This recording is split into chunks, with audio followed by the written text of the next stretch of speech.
How far do we bring that over? Bring it over to about halfway and then fade it out. Right. That's fine, but keep it flat. That's it. Sorry, yeah. Come back and fill this whole area here. All right. That's it. The bottom line should be flat so that it looks as if it's lying flat on top of the water. That's it. Right. And then we taper it out as it goes away to our left hand side.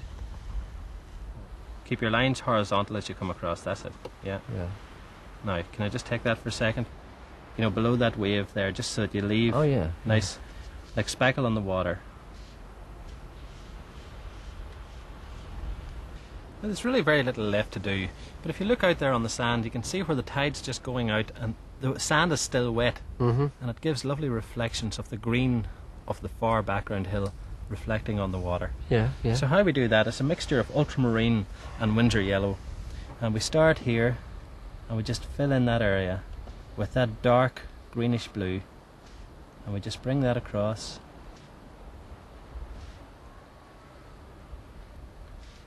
Oh yeah. Bring all of the wash with us as we come along. So I'm going to hand over to you, Gerry, and you can just continue with that inside that pencil line. Okay, right. And just bringing it across. That's it. Filling it all out. This is coming on okay, isn't it? It's coming on really well, and you're getting used to controlling the brush as well. You know, Yeah, I'm not just saying. As soon as you said that, I just made the wrong stroke. Let me give you more paint. It's beginning to. More paint for the boys. Right. There you go. And Right down to this wee level here. Yes, and right. Keep. That's a wee bit. Is that okay? Yeah. Just don't let your paint get so. Don't let the paint run out of the brush so much. Otherwise, you're going to have. You see, like here, a weak paint and then a strong paint. Yes. Yeah. Just bring it right across. You see these little bits coming out here. You've blue and green merging there. So just keep on the pencil line, inside the pencil line. In here. Yes. That'll do. Far enough. Okay. Right. Now. More? Bring this all across, otherwise it's going to dry. We'll give you more paint. Okay. So you want to keep this coming. See there? Yeah. Get it all over so that you're right up against what you're going to do.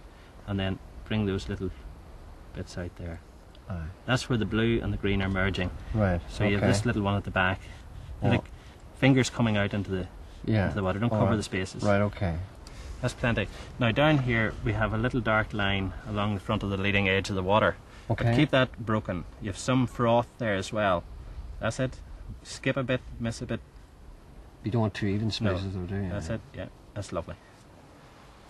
That's all right, Does that look like... That's great. I can't believe that I done that. A wee bit over there as well. Yeah. Just here? Yeah, just for the water coming in there. Yeah. That's fine. That's unbelievable. It's really good, that. It just leaps out there. Yeah. I can't do any better than that. Right. Really all we have to do now is we can use the same paint and just put in a few wee bits of the wee walls, yeah. Okay. Kind of like this. And that's it. That sort of thing. Do we need some coming over here? Yes, there's one going up. Keep them nice and soft. Well, Gerry, that's the mountain in the background finished. We have our rocks. Look at all your little walls. You've got them in. And what do you think of this shadow now that you have, this reflection in the water? That's really good, that, because, I mean, even though it's simple to do, I mean, I would never have thought of doing that. It's just a question of knowing how to do it, isn't it? So we're nearly finished then, aren't we? Little techniques, yes, we're very nearly there. And look at the way you've put the wave faces in, you know, yeah, give I think that I did darkness. that well, yeah. Really, Gerry, all I'd say there is left to do is a bit of seaweed or shingle along the water's edge and some stones up here on the left-hand side, just to give that feeling of, you know, rocky bits. I must say, it's taken a lot of the mystery out of it for me. It's great. Thank you, I enjoyed that.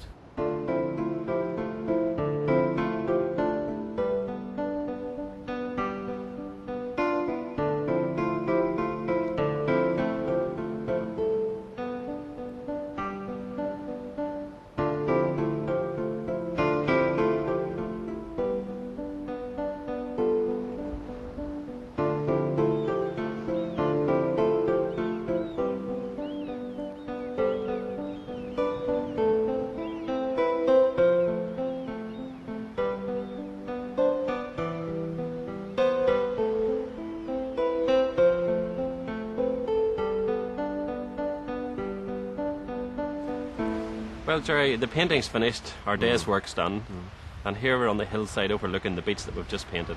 Tell me, how did you find the painting, Gerry? Well, to tell you quite honest with you, I mean, I approached it with some trepidation because of my past proven history and incompetence in this kind of field. But one of the things I discovered, as I said before, it kind of takes the mystery out of it. Yeah. And things that I thought would be terribly difficult didn't seem to be all that difficult. I may not have done them well, but I did them better than I expected. Yeah. You know, I would nearly have a crack at this again, because, I mean, there are some, well, I don't think you would probably like them to be called tricks, but there are tricks. You don't mind them being called tricks? No, I call them tricks myself, you know. Yeah. They're techniques, but they're tricks of the trade. They're things that you have Yeah. to learn before you can progress on to watercolour painting, you know, or know what you're doing in watercolour I painting. mean, I was useless. I was really, really useless. And I was amazed, actually, that we got some kind of semblance of what appeared to be here, you know. I just couldn't believe Well, it. if you're left to your own devices and struggle, you know, you're going to struggle through a painting. And how are you going to know when you're making a mistake unless you can see, you know, or someone there to show you how to do it or what should be done? Well, funny enough, what little I know, whenever I did something wrong, I could see it right away. It just seemed to be natural. Yeah, it doesn't look right. I mean, even though I didn't know what didn't look right about it, it didn't look right to me. I mean, I never thought I'd be able to paint water. That's the thing I was dreading, actually. Because you look at water and you say, right, blue, but it's not blue. No. And I said, how are you going to get that detail out? And using the white of the actual paper to actually, you know, Sure, represent the yes, foam. yeah. I enjoyed painting these hills too. Yeah. Especially the wee caves. The caves are down here below us, aren't they? They are indeed, yeah. Where we sit. I was interested in how you did that. I mean, it seemed so easy. Yeah. So easy.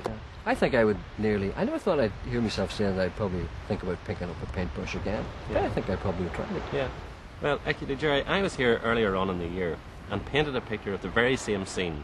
Yeah. The tide may have been a little bit further out, but it's one of those scenes that just draws you into it because you have that lovely sweeping beach moving round the bay and the tide line pulls your eye right into the headland. It's the type of painting that would strike me that you just have to paint it. That's the thing that scared me when I looked at it first. I mean, it was just so big. It seemed so big, so vast. Yeah. I thought I'd never be able to do anything that would represent it at all. But we managed it all. Yeah. You see, vast areas do scare people, but it's a matter of building up tricks of the trade, techniques, to cover every aspect. You have certain techniques for covering the mountains so they look as if they're falling down towards the sea. Yeah. You have other techniques like covering the foreground, the sand, you know, which was maybe 1/3 of the whole painting. But we brought the brush down with the vertical strokes coming across, or the horizontal strokes coming across, and bringing that wash gradually to the bottom of the paper, and then feeding in the texture. Because one big patch of the sand, if you just leave it with one wash on it, it looks very flat and very drab. But you notice the feeding in with the brush and pulling that across, it gives varying tones to the sand, and then little stones, and that makes it very realistic. Yeah, because when you've got that expansive sand, you know, you've got the tendency to do kind of a schoolboy painting, you know, what you see up and it's yellow, Yeah, you know? blue sky. Jim, age 9, you know?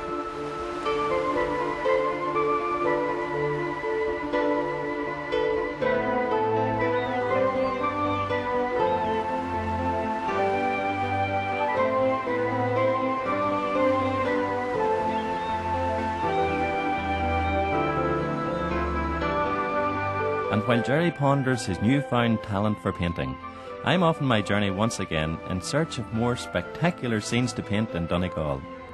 See you soon.